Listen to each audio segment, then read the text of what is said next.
Robbie, where we at today, boy? I'm not sure, Goose. I know that we were treated like hostages in the back of an SFCN 17 van used to televise live sporting events with no windows for many hours. Clue number 1, I heard a railroad train. Oh, yeah. Clue number 2, I heard a lot of cows. Clue number 3, we were on a dirt road bouncing around in the back for a long time looking at each other. You remember that? Oh, I do. Clue number 4, I thought I heard what was a cruise ship, like boat, ship, steam horn. That turned out to be Travis, our producer. So that was a missed clue. Okay. So I don't know where we're at. We've got a topic today that's going to blow you out of the water. Damn you, Goose. Oh, wow. Don't be giving it away, buddy. All right. We're going to go over and meet our guests. We got some dandies today.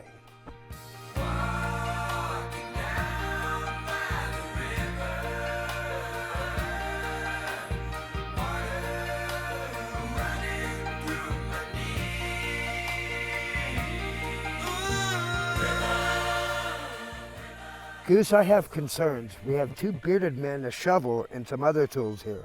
Yeah. What's going on? Well, you probably recognize this dude here. He was on our Goose platform show down at the lake. This is Josie Siemens. He's my nephew-in-law. Boy, and they don't come any better than this guy. They don't. If you want to be around a guy that's got lots of patience, it's him. Especially when he was 17 years old and got the fish hook in his eye and rode from Rock Springs, Wyoming to Ogden. To Salt Lake. To Salt Lake to get it removed. Yep. Wow. We shared that story on the reservoir. Oh, did you? Oh, yeah. Well, it was a fly fishing show. So, and then our guest over here is Robbie Edgel, yeah. Edgel. Or for show purposes, Robbie 2. Yeah, this is Rob and this is Rob B. Oh. People are probably wondering what the topic is.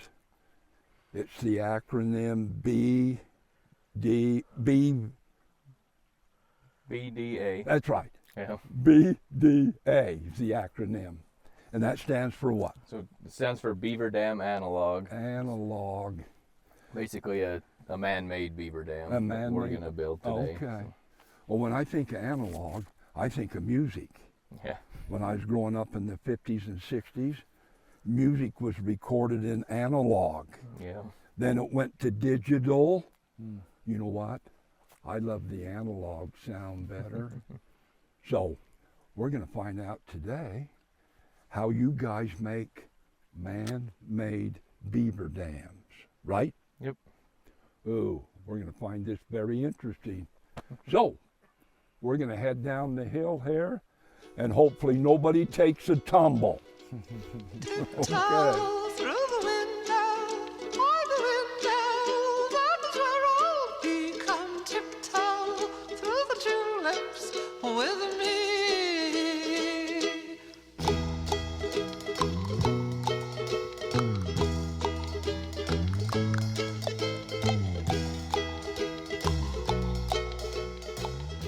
Okay, guys, we came down the hill, and boy, we had to walk gingerly.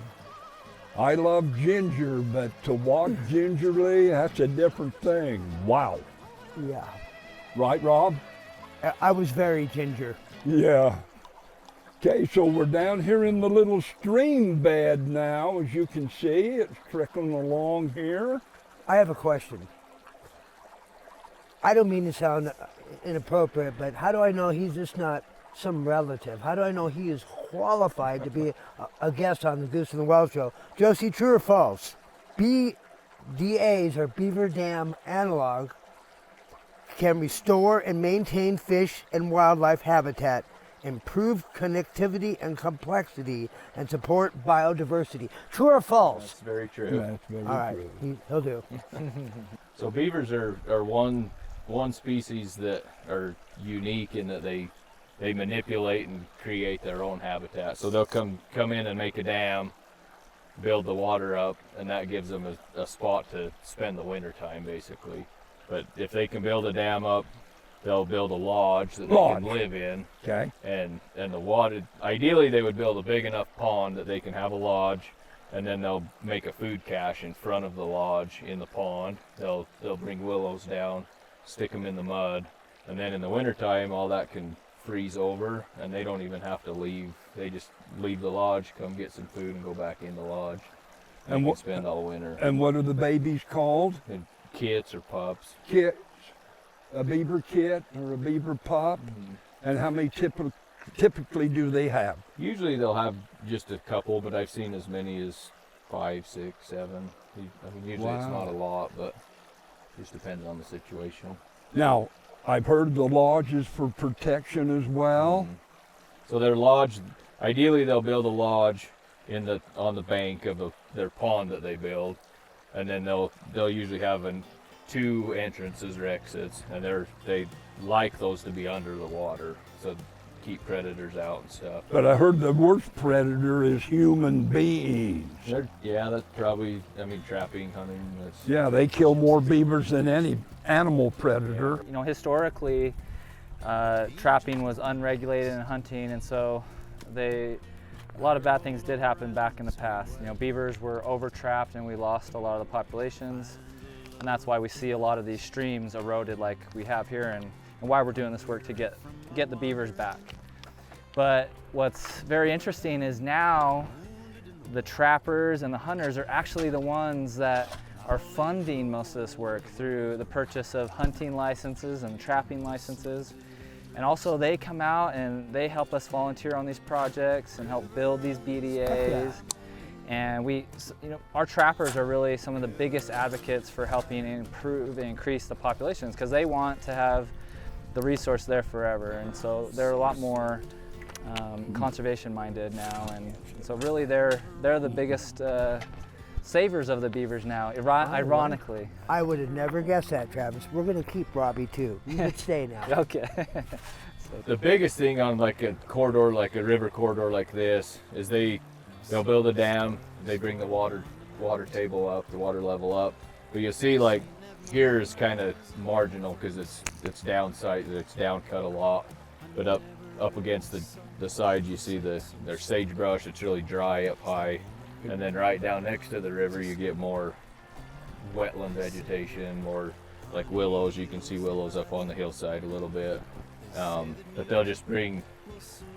they make it so that there's more green vegetation right next to the river, and the beavers kind of help that expand more than it typically would. Doesn't that help with the water runoff? And then the runoff that's the main thing we're struggling with this. Trying to slow it down? This spot is fire scars above us, and the runoff is just crazy in the spring and after big rain events. The biggest thing is it's slowing water down in high water times. So like high runoff, it's slowing that down so we don't get a huge influx downstream, and kind of slows that. The same amount of water is going to come down after, but it just kind of slows that down and catches the sediment. You don't have huge sediment like you saw as we pulled in off the highway. There's a great big. No, we didn't see. Well, you guys, you didn't see. Yeah, we're right You were in in the back. hostage van. Travis and Chris. But right off the highway down here. They were up there in captain's chairs with smoothies and whatnot. Yeah, there's big piles of debris down at where we turned off the highway, and all that was caught and there's some culverts down there as it goes into the Spanish Fork River, and all of that debris is caught by those culverts, and ideally we would be beneficial to catch it up higher stream, up higher on the mountain. And naturally that's the way it was before the trappers came in and wiped them out. Yeah. That's how the ecosystem was. It had that system in place to protect it against these fire events and high runoff events. So we're just restoring what should be there. That's going to take us to our next phase. We're actually going to show our viewers how we put the posts in and the willows across through the posts and try to slow the water down, right? Yep. All right. Well, in our intro, we didn't tell our viewers where we're at. We don't have a clue. Because I know they're thinking, where's those guys at? We're up at a place called Dairy Fork, right? Yep. Spanish Fork Canyon. That right too? Yeah, this is our Dairy Fork WMA. It's a wildlife management area that Division of Wildlife owns and manages. Boy, you really got to watch your footing, guys. These rubber boots don't have very good grip. He caught air. Travis has got tenny runners, and he's got better grip than these boots. Yeah. Walmart special. We're gonna put a BDA in right here, Why this spot? and because there used to be one here. Yeah. Short answer, but if we put one right here, there's a bend just above us, and if we put one here, that kind of builds up a little bit of pond behind us. Versus it It's- looks like it goes up on the bank as it stands now. Yeah, and ideally like this, we'd put one here and we'd put one down on the other side of Travis. You kind of get a couple little pools here and there, but it basically to slow when you get high velocity coming down. The way it is right now, if you had a lot of water coming down this channel, it's going to hit that bank and erode into that bank even more. And so if we could put the BDAs in spots that raises the water level just a little bit and kind of slows the water down on those turns, it's not going to erode into the bank as much. You would have thought they would have come up with a cooler name for him. Beaver Dam Analog just doesn't have that Yeah, pop. yeah, we weren't on the naming committee. So. Yeah. Right.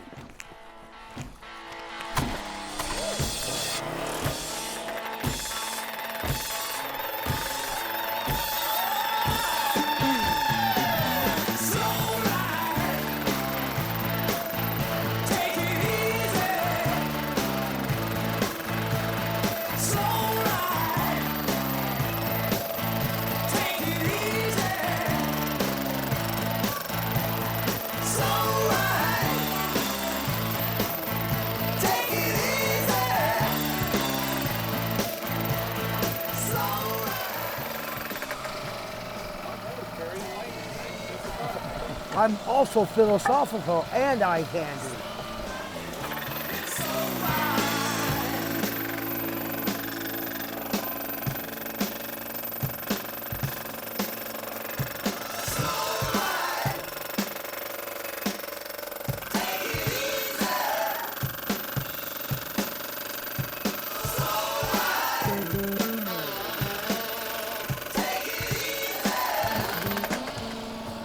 Usually we tell them to go have a break or get something healthy to eat.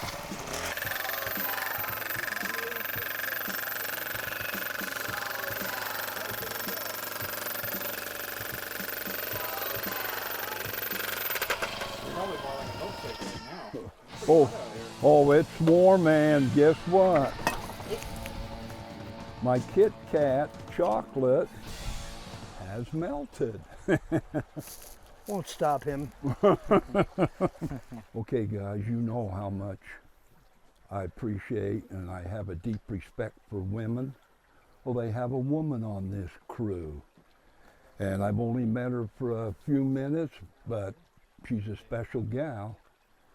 And we want to get the female perspective on this kind of work. So, what's it like working with a bunch of men out here in this environment? So it is so great. No, I'm just kidding. That's what we like. We like a little sense of humor, don't we? It is so great. We have some amazing biologists, which would be Josie and Robbie, and then a wonderful tech named Jonah. And the really cool thing about working out here with them is that we don't see gender. Oh, It's kind of like I love it. we all work together. It's not a competition. We're out here working together as a team. Ooh, ooh, You know, he likes that word. He ooh. likes that word. I love team. Yes. It's all about teamwork, isn't it? It is. And you bring your A game, Yes. not minus or B plus, but A. A lot of this work is not necessarily, it doesn't take a lot of education, a lot of schooling, but it does take some experience. And that's one of the other cool things is having worked outdoors for a lot of years, and also some of the other biologists who have worked outdoors for years and years, there's things that you have in your brain, in your knowledge, that you don't really realize you have until you see somebody else who doesn't have that yet. Oh, I like And that. so we don't just bring our strength out here, we also bring our past knowledge and our past experience. I love it. Goose And- found that out. He can't break that. It's on the side of the hill. Yeah, that was something. But in the Division of Wildlife, I started out as a tech too, just like Jonah, Okay. and then We hear you're a heck of a tech. Is that right? That's what you called you, a heck of a Does a tech. tech? Does a tech? Annie's just being nice. Does a tech No, she need kills a bears. college degree? no. But that doesn't mean they don't have one. Do you have a degree? I do. Is it a BS? Yeah. Okay, we won't go with I'm BS. not allowed to, am I? Okay. You're setting yourself up for it. I know. So, So they're kind of building it like a dam, Goose. They're Yeah. putting in the mud for mortar, and like a beaver would with his tail and all that mud. okay. Yeah. I've seen like National Geographic. I know these things. Oh, yeah. I'm not just a pretty face. Yeah. Right. Look at that, Goose. Look how it's already puddling up. Look over this side. Yep. Then look over here. It's already building up. But they said they had a rainstorm here the other day, and it must have been coming down really, really fast, Joe. Yeah. Well, you could see It on was the enough. side. It snapped all these posts right off. Well, when I was doing my homework, it said that a beaver will typically live from 10 to 12 years, Yeah. and they use their flat tail for what? The mud. What I'm bud. doing right now, what my foot's doing. You never saw one of the beaver movies in school? They have that flat tail to slap the mud. And then they'll do it if they're, predators. yeah, if they're feeling threatened, you'll see them like in a pond, they'll slap it's sounds like a boulder going in the water. It's super loud. So if they see them coming, they Yeah. slap the water with their Yeah. tail. Well, yeah, alpha beaver, bud. Okay.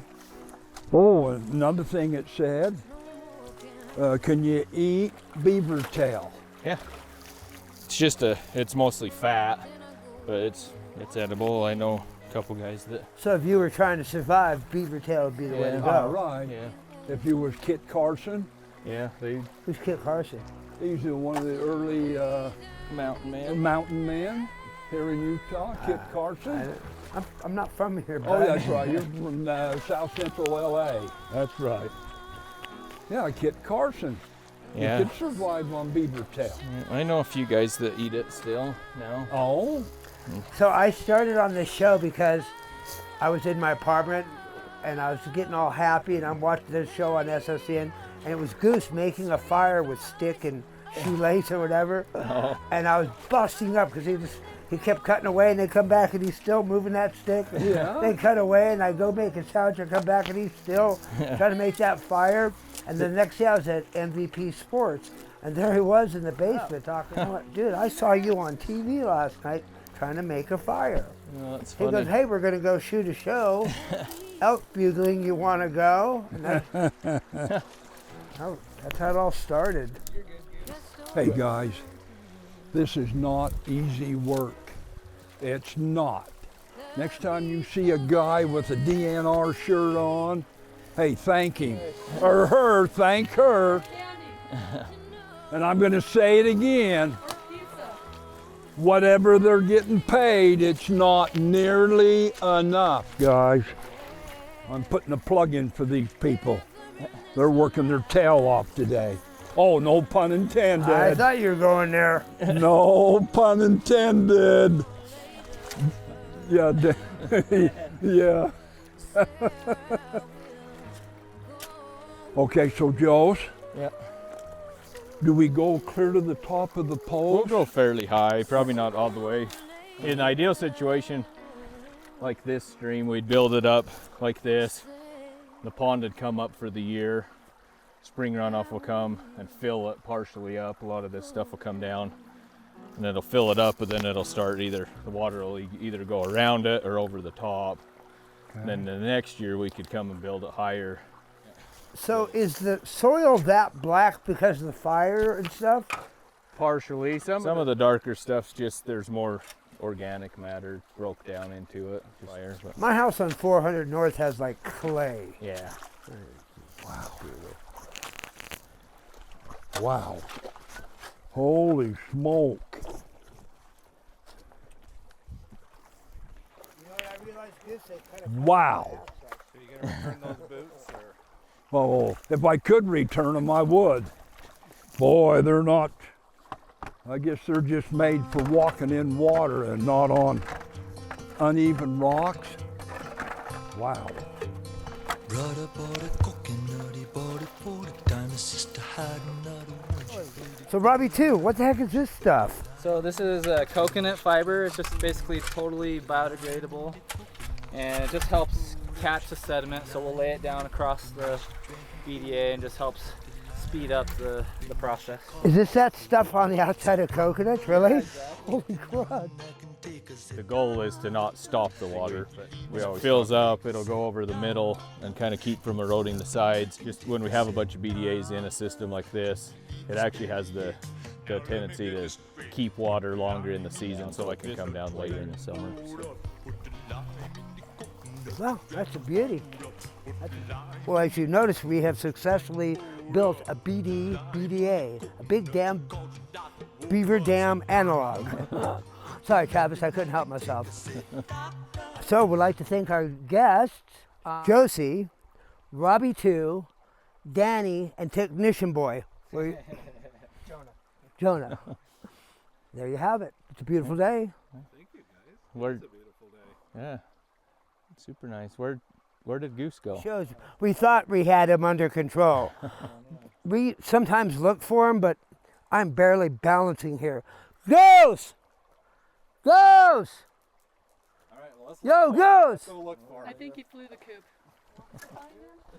We tried that one show and tried to leave. It didn't work out. Turns out they named the show after him, so it's kind of one of those necessary evils. What are you doing, bud? Oh, you found me? I didn't think you would. When Josie said that their favorite wood or tree to eat is the willows for the Beaver's beavers, favorite food. I thought I'd try a little bark here and see what a goose's favorite tree is. Oh, I think I'll stick to the Kit Kat, Joe. Well, Trav, as usual, we'll cast up to the heavens. Is that a shot or what? Beautiful day today. And remember, we love ya. Bring it back. We truly do. We'll catch you on our next show. And we're out of here. Yeah, I'm a beaver, chucking wood. The silence of the trees, it feels so really good. Do it all the time till the river pops. Sometimes, well, I just can't stop, 'cause I'm a beaver, chucking wood. Yeah, I'm a beaver, I love chucking wood. Just a beaver loves chucking wood.